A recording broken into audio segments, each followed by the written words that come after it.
Hey Daniel, how are you? Good to see you. What's up? What's up? What's up? Happy Saturday? Not yet. No, it's definitely not yet. It's 11:46. 11:47 now. Yeah, definitely not yet, Daniel.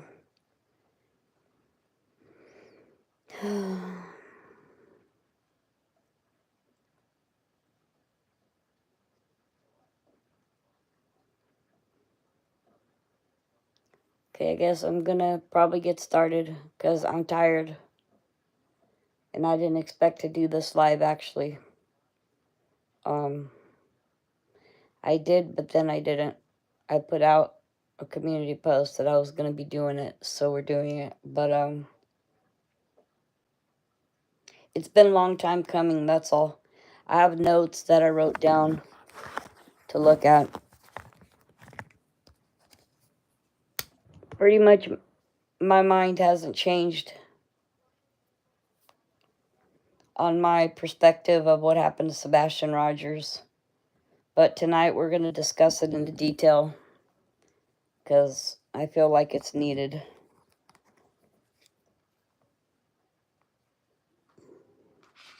After all, I can only ignore my visions for so long. Okay, so I have to probably turn this page over because we're probably on the wrong page. Okay, first things first, right?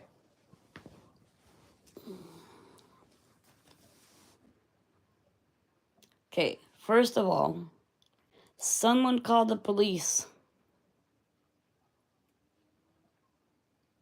right? Someone called the police saying that Sebastian was missing. And for some reason, Chris Proudfoot text Seth Rogers, Sebastian Rogers' father. Okay? Stay with me. Texted him saying, not.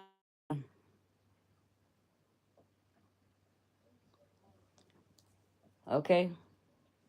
At supposedly, allegedly 6:22. Okay? And the first thing that Chris told Seth was, don't be mad. This is very important. Don't be mad. That's odd, okay? And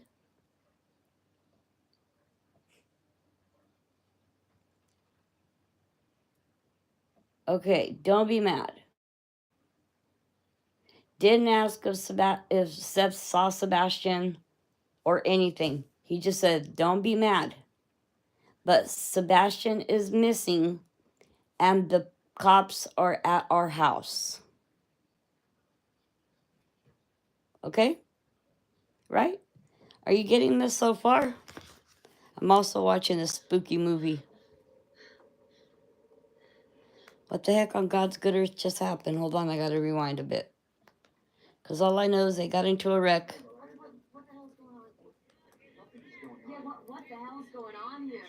Hold on. So I know they get into a car wreck. Then he bumps his head. Okay, so the thing is, Sebastian's missing. And he's in the care, right, of his mom and his stepfather. His stepfather allegedly is a truck driver and he drives, okay? I don't know, at night or whatever he does. The thing is, Chris or Katie, whoever did it, calls the cops, allegedly that Sebastian is missing. Then Seth says, Chris Proudfoot told Seth Rogers, look, don't be mad. Don't be mad. That's the first thing Chris said to him. Don't be mad. Sebastian is missing and the cops are at our house. Right? At no point did Seth speak to Sebastian's mom before getting to the house. Right? So it wasn't like Sebastian's mom calling Seth Rogers, which is Sebastian's dad, saying, look, we haven't seen Sebastian. His shoes are here. For some reason, he left his shoes or he's just gone and we're panicked not knowing where he's at. None of that occurred, okay? The first thing first of all, Seth is Sebastian Rogers' father. Seth doesn't hear a word from Katie, which is Sebastian Rogers' mother. He only hears from Chris, which is the stepdad. And the first thing he tells him is, don't be mad. Sebastian's missing and the cops are at our house. Keep that in mind. That's very important. Okay. Then, right, let me catch up with myself. Then Katie kept on putting a picture in front of Seth's face of Sebastian, claiming, look how happy he was. And she kept on imploring that all the time, like, look how happy Sebastian was. And it's allegedly been said that she allegedly gave Sebastian all of his favorite things that day. That's odd. Keep that in mind. Right?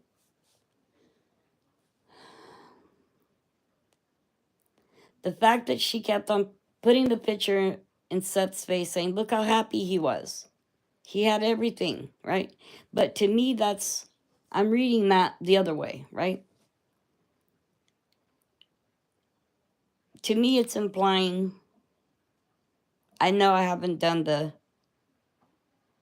I'm never going to be finished with the Kylie story, for one thing. But right now, my heart's being tugged to speak on Sebastian Rogers. But I might bring Kylie's story into it if I see the need to do so. But the main thing that I want you to focus on is how they're not panicked. They're not in a state of like, oh my gosh, we need to find Sebastian because he's missing.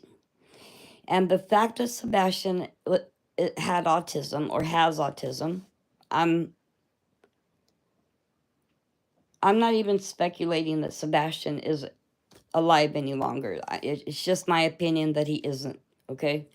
But the lack of urgency, right, in their actions and in their speech, everything that they did was not conclusive with how one would act, in my opinion.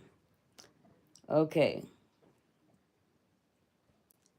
Seth said, all Sebastian's shoes was there. It's kind of like, well, if he was going to run away, wouldn't he need his shoes?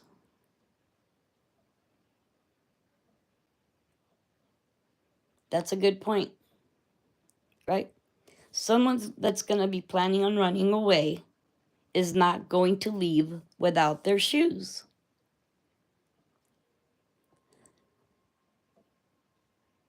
By the end of this live,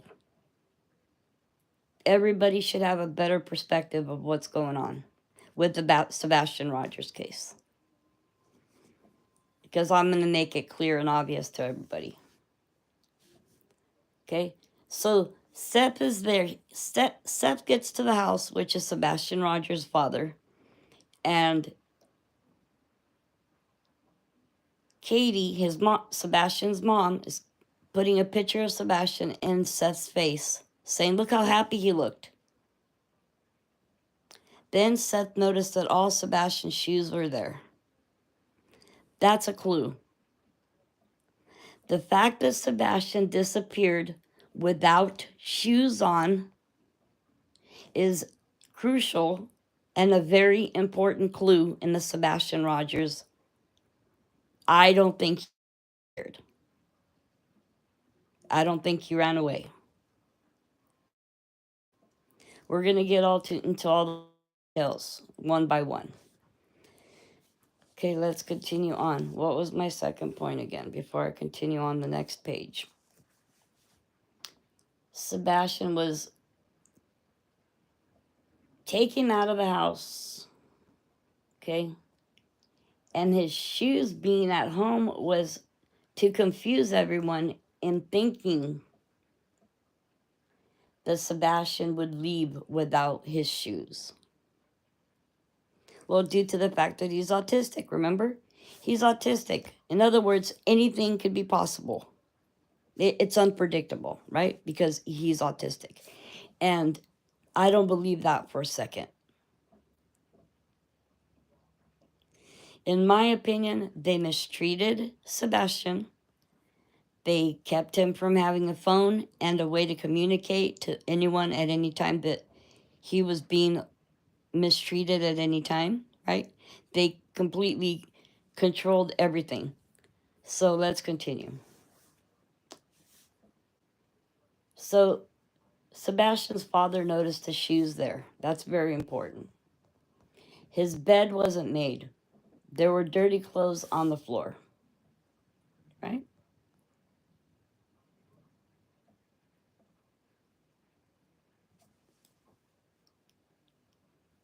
And Katie and Chris didn't want Sebastian having a phone.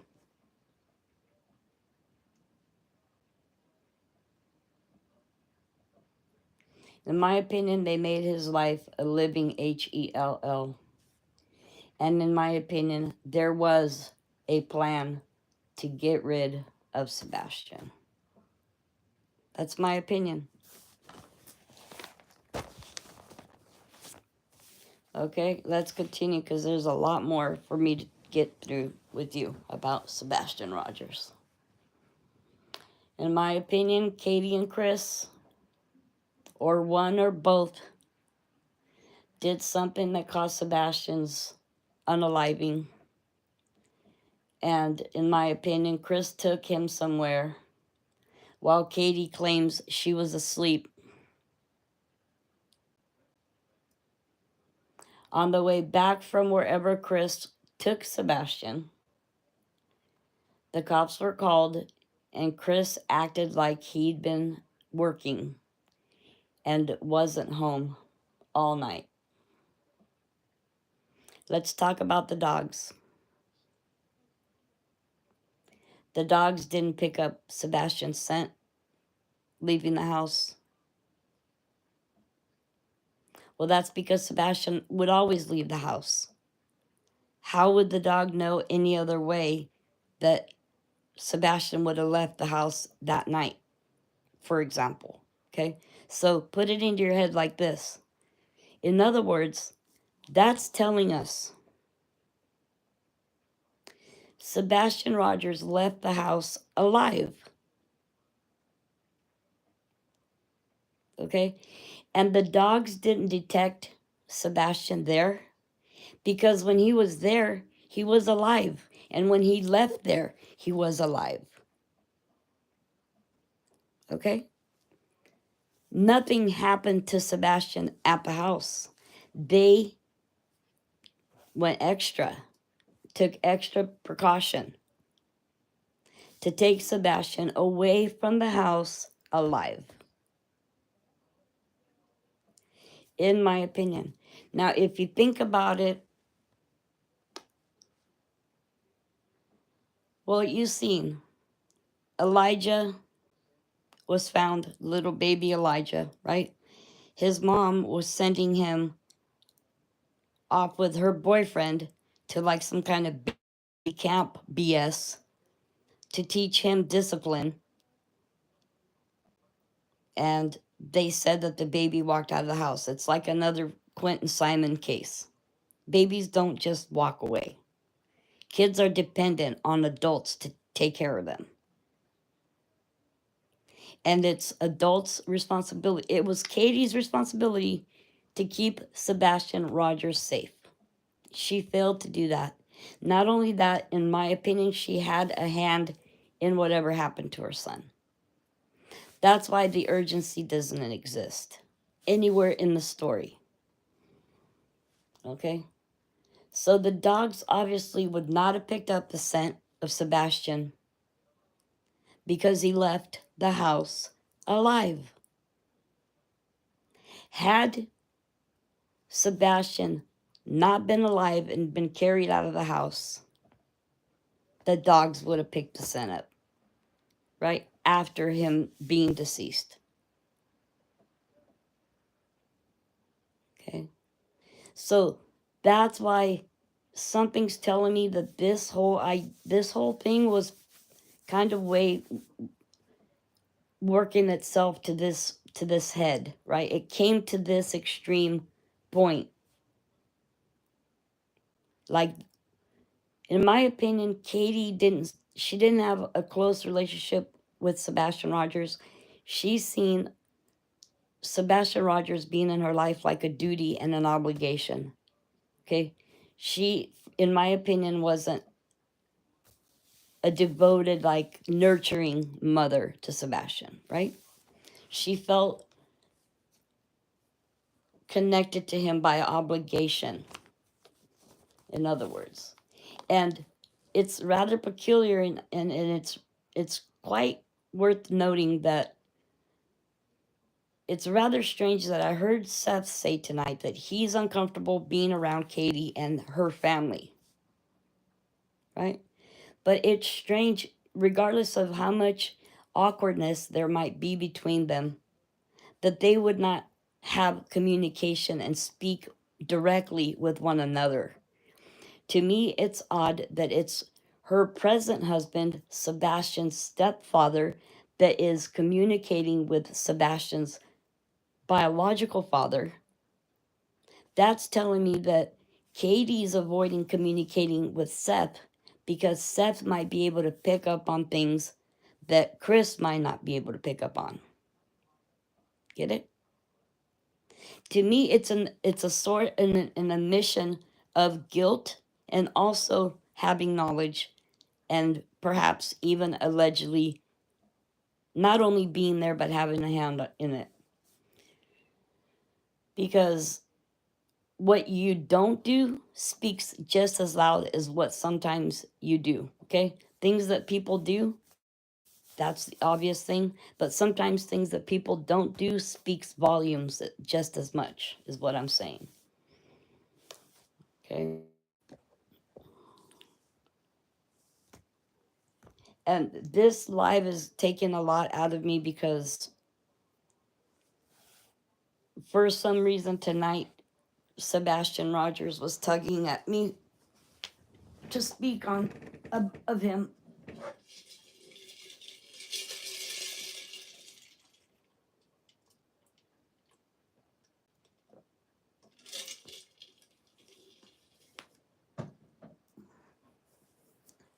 So, the reason why there is no urgency brings me, well, for one thing, there's definitely the Chris Watts vibes attached to this Sebastian Rogers case. That's one thing. And the other factor of it that I see in play is the Summer Wells case is very much similar to this one for many different reasons.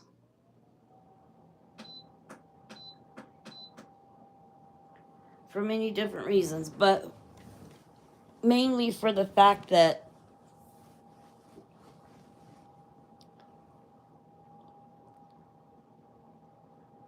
there would be no evidence and no reason to think.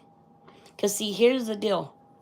Katie's claiming that at some point around 10 p.m. or so, she heard like a thump in Sebastian's room, and all she did was verbally yell out to him, go to sleep, or to something to that effect, right? Go to bed or something. She didn't get up and go check on him. What that's telling me is that didn't happen, and that's a lie. Because, see, that would make everybody think that something happened to Sebastian at the house that she wasn't aware of because she never got up to go check on him.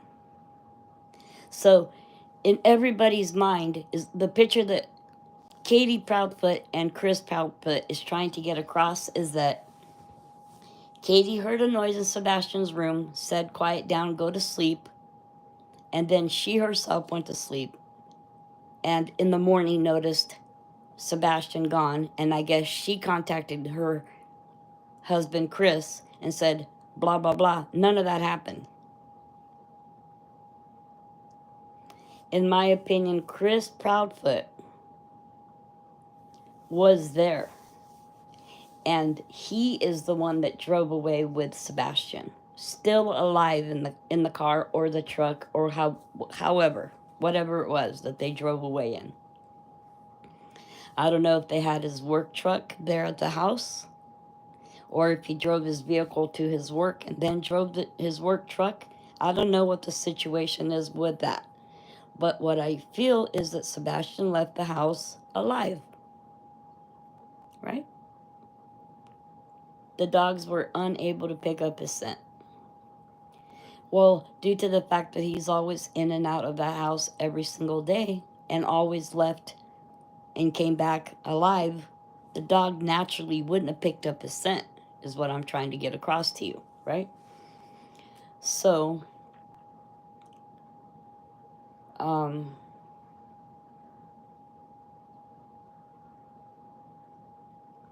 yeah, the fact that Katie giving Sebastian all his favorite things is sus. That's completely suspect to me. And in my opinion, is proof that it was planned. Right? Like, what are you going to do? If you know that it's going to be someone's last day, it's kind of like what, if you're on the, in prison and you're going to be unalived by the system or whatever, they say, what do you want for your last meal? That's how I see it. Them taking Sebastian everywhere that they took him and giving him all the foods, his favorite foods. That's what it was implying. That's what it implies to me. That's telling on themselves. That's kind of like Candace saying, we went to Froster Freeze or wherever they went, Johnny Rockets or whatever it was. When they got Frosties or whatever. Okay? They went to the fishing hole.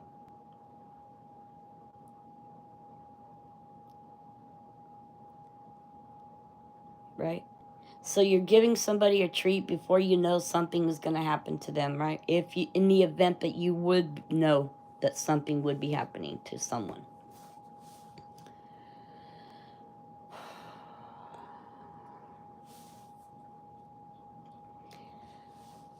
And in my opinion, Sebastian was unalive during the night, and Chris drove far away to get rid of him. By the way, by the word and the command of his mother, Katie, in my opinion. Okay, right?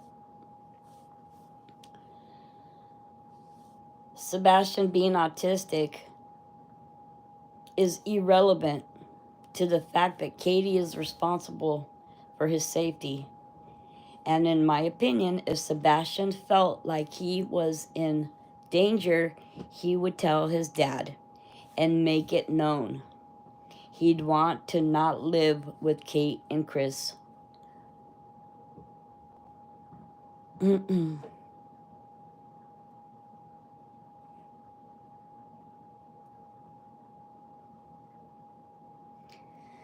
But in my opinion, they treated him bad.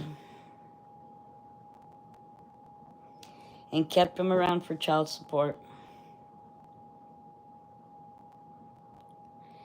In my opinion, they had been treating Sebastian Rogers badly for a long time. And they had a fear that Sebastian would eventually speak about it to someone, whether it would be his dad or someone else.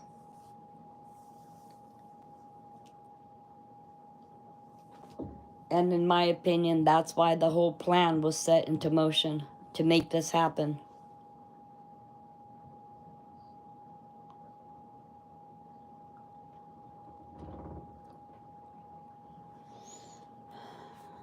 I wonder how they're feeling now, because today the reward money hit 200K. And both of them are in, they're locked in a pact of silence. They're binded by the pact of silence, right? Just like Samantha Smith is over whatever happened to Kylie Rodney, because she did have a hand in it. Never for a minute think that she left at 12:25.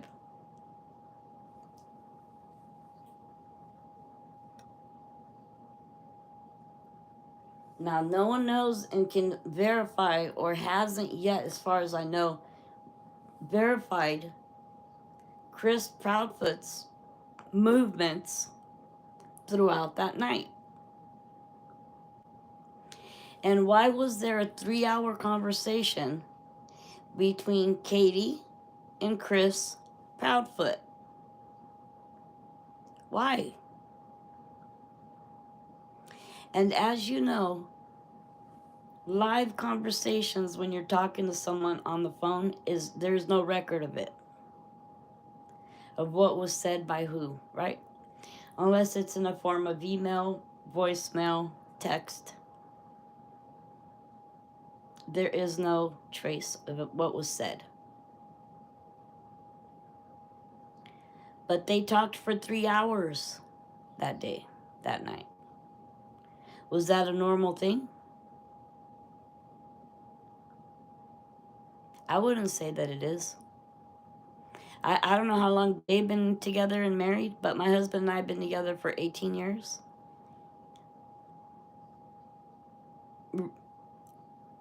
That never has happened. I've never talked to my husband for 3 hours on the phone. There'd be no reason to. We live together, right? So it's rather odd. I want to know if that's a typical, normal thing, because I don't suspect that it is. I mean, you talk to your spouse while you're gone and you're at work, you're on the job and you're calling your spouse and you're on the phone with them for 3 hours. There's something to that. Something is going on in that conversation.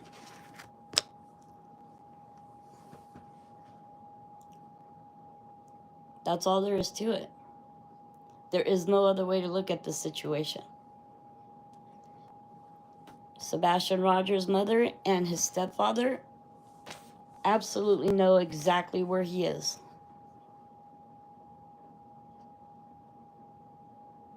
And remember, Summer Wells' parents left too after she was gone. Remember?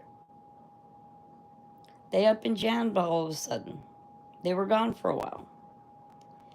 Well, how come Katie and Chris Proudfoot took off?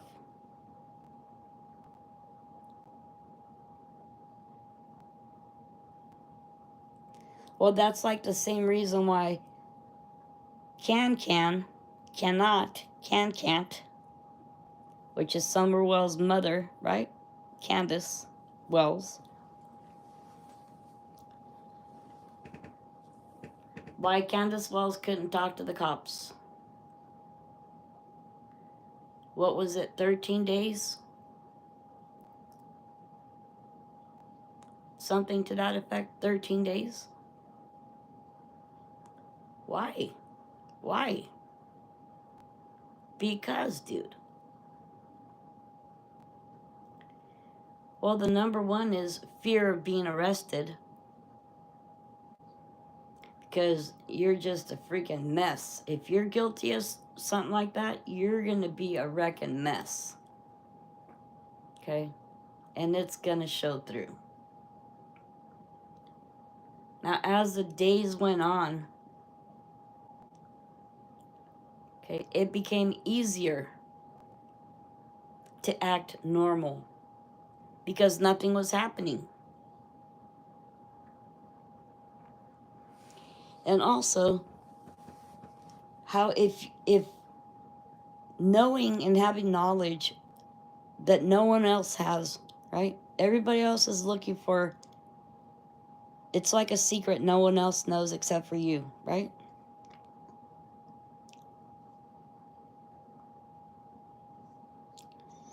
So you're not tripping that everybody's trying to discover the secret that only you know, because you know that you're the only one that knows it.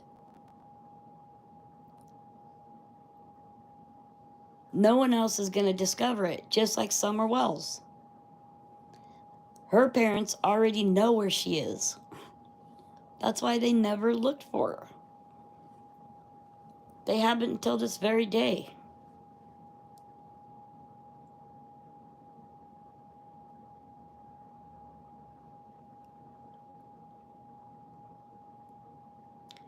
So it's, I'll tell you in the end what my opinion is on where Sebastian Rogers actually is. His physical remains, okay? Because no way was he kidnapped or lured out of the house. No way did he leave on his own without shoes or otherwise. Yeah, and how convenient that he was wearing all black that night. And what's up with the flashlight video? Remember Sebastian going out to the garbage cans with a flashlight at night? Huh. I don't think that's a normal occurrence as well. So let me continue because, like I said, I'm rather tired already. What time is it? It's past midnight. It's 12:20. Okay. So in my opinion, Chris Proudfoot is it. Okay, he is it. I know everyone's probably thinking Chris Proudfoot was gone at work. Katie's the one that was there with Sebastian Rogers. I don't think that, okay? Let me catch up with myself again. So like I said, I think that it eventually Sebastian might have came out and been open about how his maltreatment had been occurring for over a long period of time in the care of his mother and stepfather.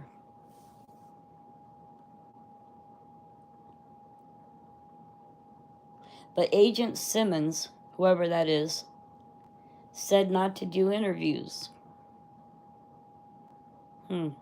That's weird. Remember that.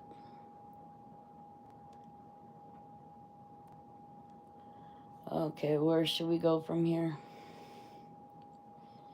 So, in my opinion, Sebastian Rogers is, if you think about it, how else can you ensure you're going to get rid of someone? Kylie Rodney's is the exception, right? How else will you get rid of somebody to where they will never be found?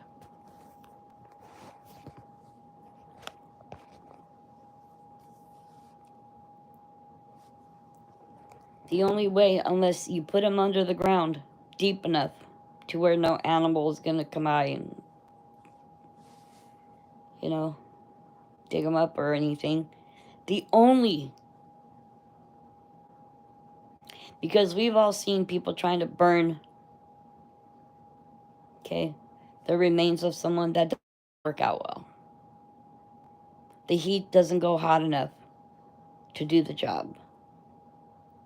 Lori Daybell, Chad Daybell, perfect example. The remains of the kids were still evident. Sebastian Rogers is not anywhere near the shore. Wherever he's at, it's underwater and it's deep and it's right in the middle of whatever lake or canal or ocean or bridge, wherever he's at. In my opinion, he never will be found. Ever. Ever in the history of the world. Like Summer Wells. It's my opinion that those two kids will never be found. Ever. So, division is in a container underwater with weights of sorts. I don't know what it is the weights are, whatever that is. I don't know what that means. All I know is there's holes on the top, like drilled holes on the top of the lid, but then there's zip ties around the sides and the edges that were holes were drilled, and then zip ties, or you know, those zip tie things are plastic and sometimes cops use them as like handcuffs. Well, there's just like a couple of zip ties to keep this container, the lid on this container. Then they drilled holes on the top, in my opinion, right? And dropped it into the water with weights and the remains inside the container to go down in the water with it. That is my opinion.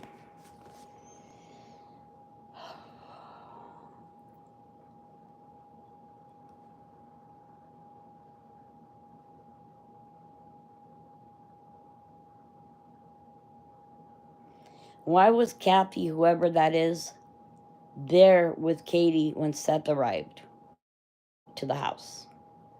And none of them were acting right. In my opinion, Katie and Chris know where Sebastian Rogers is.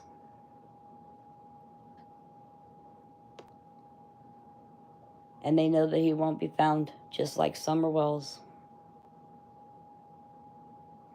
Sebastian didn't run away. And he was just like Summer Wells, he wasn't kidnapped.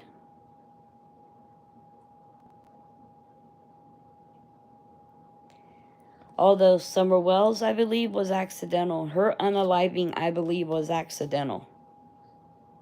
And her family had no other option other than to hide whatever happened that caused her demise. Sebastian Rogers is the complete opposite. Sebastian Rogers is like the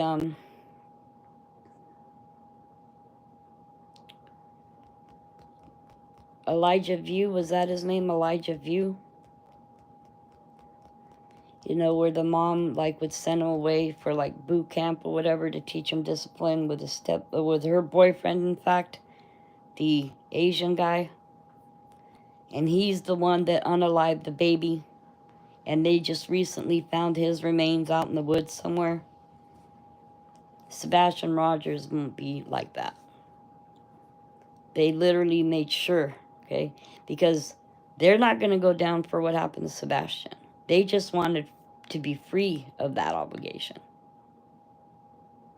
But they couldn't risk Sebastian going back or not being in their home and going into the care of his father, Seth Rogers.